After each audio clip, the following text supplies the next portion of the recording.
Big pass நேர்களுக்கு வணக்கம். ஆடினது ஒருத்தன், ஐஸ்கிரீம் சாப்பிட்றது இன்னொருத்தனா அப்படின்ற மாதிரி தான் இருக்குது. ஏன்னா நம்மளோட கேப்டன்சி டாஸ்க் முடிஞ்சது. கமருதீன் வர்சஸ் கனி அப்படின்ற மாதிரி ஒரு டஃப் ஃபைட் கொடுத்து 2 பேருமே அழகாக விளையாண்டு இவர் கமருதீன் வின் பண்ணிட்டார். ஓகே, அந்த தலை ரூமை உடனே போய் பார்வதி விசிட் பண்ணாங்க. எஸ், நல்லா இருக்கா, ஆம்பியன்ஸ் நல்லா இருக்கா, பெட்டெல்லாம் நல்லா இருக்கா, ஏசி வேறு அவங்க ஒரு 2 வீக்ஸ் முன்னாடியே சொல்லியிருந்தாங்க ஏசி நல்லா சில்லுன்னு இருக்கும் அந்த ரூமை, நம்ம அந்த ரூமை எடுத்துக்கலாமா அப்படின்னு ஆல்ரெடி பேசினது தான். ஸோ அவர் வின் பண்ண அடுத்த செகண்ட் இவங்க தலை ரூமில் வந்து படுத்துக்கிட்டாங்க. பெட்டில் வந்து படுத்து கொஞ்சம் நேரம் அழுதாங்க. எனக்கு தெரியல, ஒருவேளை வந்து நம்ம தோத்துட்டோன்னு நினச்சி அழுதாங்களா, இல்லை கமருதீன் ஜெயிச்சிட்டான்னு நினச்சி அழுதாங்களா அப்படின்னு தெரியல. ஏன்னா அவங்க கீழே விழுகும்போது, லைக் அமித் வந்து அவங்கள தூக்கி வச்சு ஷோல்டரில் தூக்கி அவங்க கீழே விழுகும்போது எல்லாருமே வந்து அவங்களோட பலூன்ஸை உடைச்சாங்க. அதில் கமருதீனும் ஒரு ஆள்.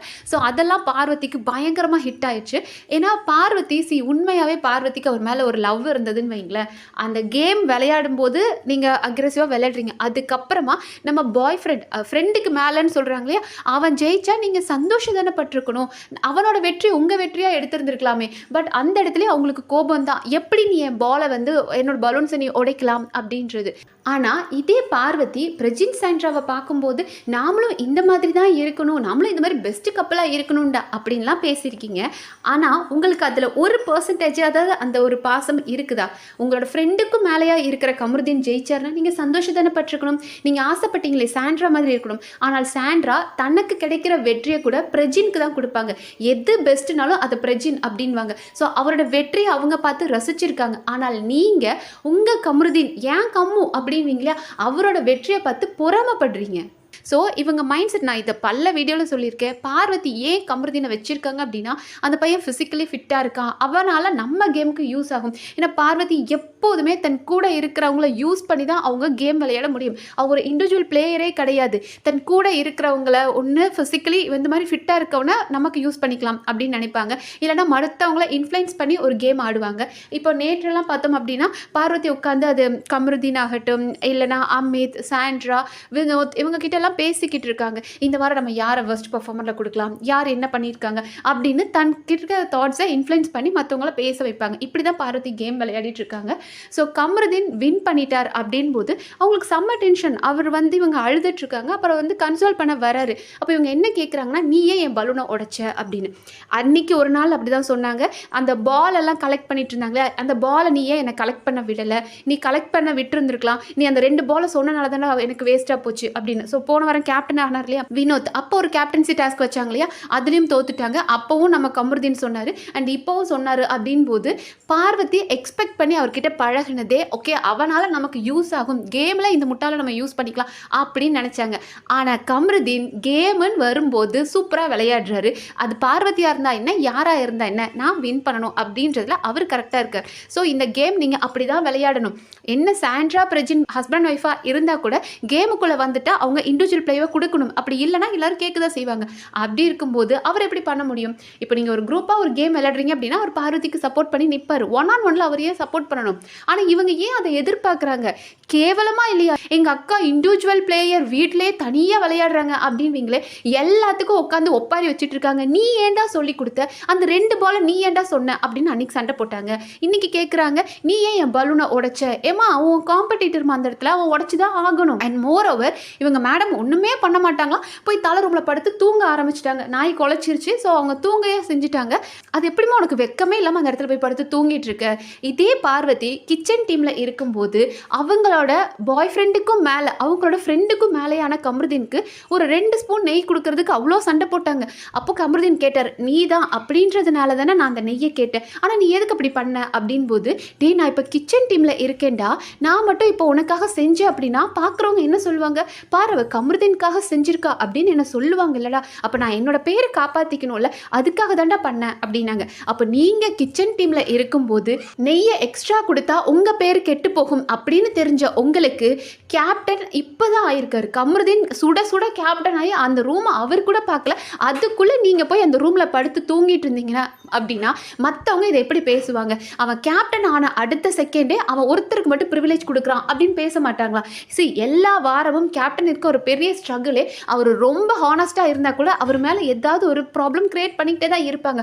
அப்படி இருக்கும்போது அவர் கேப்டன் ஆன அடுத்த செகண்டே தன்னோட ஒரு பிடிச்ச கண்டஸ்டன்ட் கண்டஸ்டன்ட்க்கு மட்டும் அவர் இவ்வளோ ஸ்பேஸ் கொடுக்குறாரு அப்படின்னு சொல்லுவாங்கன்றது உங்களுக்கு தோணலையா? அப்போ இவங்க வாலண்டியராக அந்த பேர் அவனை கெடுக்கணும் அப்படின்றதுக்காக தான் பார்வதி இதை பண்ணுறாங்க. அண்ட் பார்வதி சப்போர்ட்டர்ஸ் முட்டு கொடுப்பாங்க. என்ன சொல்லுவாங்கன்னா, சச்சே அவங்க அழுததுக்கு காரணம் பார்வதி வின் பண்ணலையே அப்படின்றதுக்காக அழுதாங்க, அம்மாவை நினச்சி அழுதாங்க, ஆட்டுக்குட்டியை நினச்சி அழுவாந்தாங்க அப்படின்னு ஏதாவது சொல்லுவீங்க. பட் அவங்க இன்னைக்கு கூட ரெஜிஸ்டர் பண்ணிட்டு இருந்தாங்க. அதாவது பெஸ்ட் பெர்ஃபார்மரில் கமருதீன் பேர் தான் எல்லாருமே சொன்னாங்க. காரணம் அவர் டாஸ்க் நல்லா பண்ணார், டான்ஸ் மேரத்தான்லேயும் நல்லா பண்ணார், கிளாக் டாஸ்க்லேயும் நல்லா பண்ணார் அப்படின்னாங்க.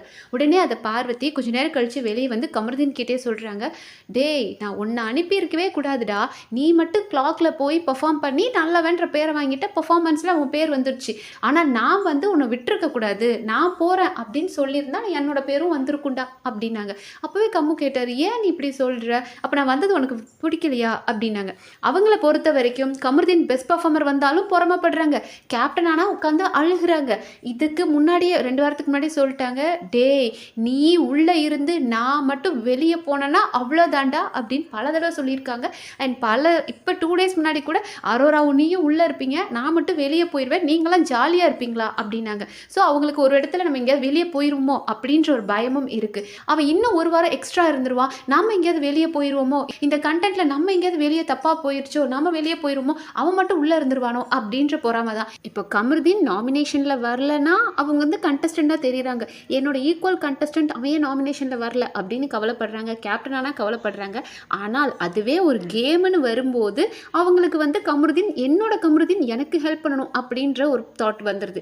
எப்படிப்பட்ட ஒரு ஹிப்போக்ரட்டிக் பர்சனாக பார்வதி இருக்காங்க அப்படின்றத புரிஞ்சுக்கோங்க. அவரும் கமருதீனும் இன்னசென்ட்டாக போய் உட்காந்து அவங்க கிட்ட எக்ஸ்பிளைன் பண்ணிட்டு இருக்காரு, ஏய் நான் என்னடி பண்ண முடியும், இது கேம் டி, 1-on-1 கேம் ஆடும்போது இப்படி தாண்டி இருக்கும் அப்படின்றார். ஸோ கமருதீன் யோசிக்கவே மாட்டுறாரு. அவள் உடனே வந்து இப்படி உட்காந்து இங்கே அழுதுட்டு இருக்கா இல்லை இங்கே வந்து தூங்குறானா மற்றவங்க நம்மளை எப்படி பார்ப்பாங்க அப்படின்னு சபரி சொல்கிறாரு, ஹே நீ என்ன இந்த ரூமில் வந்து உட்காந்துருக்க, அவன் வந்து உனக்கு முத்தம் கொடுத்துட்டு போயிட்டு இருக்கா, எனக்கெல்லாம் பார்த்தா இது பிடிக்கல, வெளியே போ, தலை ரூமில் உனக்கு என்ன வேலை, இது தலை ரூம், தலை தீபாவளி கொண்ட ரூம் கிடையாது, வெளியே போ அப்படின்போது அதெல்லாம் வந்து படுக்கலாம் அப்படின்னு சொல்லிட்டு அவங்க பாட்டுக்கு செட்டில் ஆயிட்டாங்க.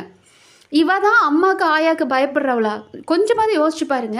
இவ வந்து அப்படியே 1 வாரமாக அழுது, அப்படியே எங்கள் அம்மா என்ன நினைப்பாங்க, எங்கள் அண்ணா என்ன நினைப்பாங்க, கேவலமாக வெளியே எல்லாத்தையும் பேசி பார்த்து வந்தவ தான் இவலாம். ஆனால் அவன் எங்கள் அம்மாவை என்ன நினைப்பாங்க, எங்கள் ஆட்டுக்குட்டி என்ன நினைப்பாங்க அப்படின்ட்டு இருந்தா, இப்போ நீ தலை ரூமில் நீ மட்டும் வந்து ஓகே வேறு யாரும் அந்த ரூமுக்கு வரமாட்டாங்க அப்படின்னு அந்த ஸ்பேஸை நீ ஆக்குபை பண்ணிக்கிற. ஸோ நீங்களே தான் அவருக்கு ஒரு ஹோப் கொடுத்து மறுபடியும் உங்கள் பக்கம் வர வைக்கிறீங்க. அப்போ இதெல்லாம் உங்கள் அம்மா பார்க்கும்போது என்ன ரொம்ப பெருமையாக ஃபீல் பண்ணுவாங்கல்ல. அண்ட் கமருதீன் கிட்டேயும் சபரி சொல்கிறாரு, இங்கே பாரு நீ கேப்டன் ஆனால் முதல் நீ எடுக்க வேண்டிய முடிவு அவளை ஒரு ரூம் பக்கம் விடாத அப்படின்னு. நமக்கு ஒரு பதவி கிடைக்குது, நமக்கு ஒரு பொறுப்பு வருது அப்படின்னா அப்போ தான் நம்ம ரொம்ப கான்ஷியஸாக ஒர்க் பண்ணணும். நம்ம மற்ற நேரம் நம்ம தப்பு பண்ணுறோம் கத்துறோம் அப்படின்றது வேற.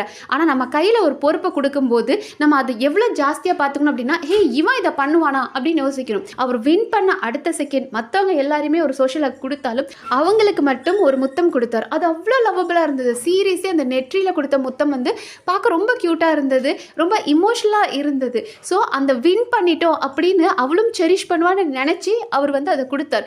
ஆனால் பார்வதிக்கு நீ ஏன் என்னோட பலூனை உடைச்ச, நீ ஏன் எனக்கு வந்து சப்போர்ட்டிவாக நிற்கலை, நான் உன்னை வச்சிருக்கிறதே நீ எனக்கு சொம்பு தூக்கணும்னு தானே, ஆனால் நீ ஏன் பண்ணலை அப்படின்ற மாதிரி கதறிட்டு இருக்காங்க. இந்த ஸ்போர்ட்டிவ்னஸ் சுத்தமாக கிடையாது, இண்டிவிஜுவல் பிளே கிடையாது, வாயிலாம் இவ்வளோலாம் நாய் தூக்கிட்டு போயிடும். அப்படிப்பட்ட ஒரு பர்சன் தான் பார்வதி.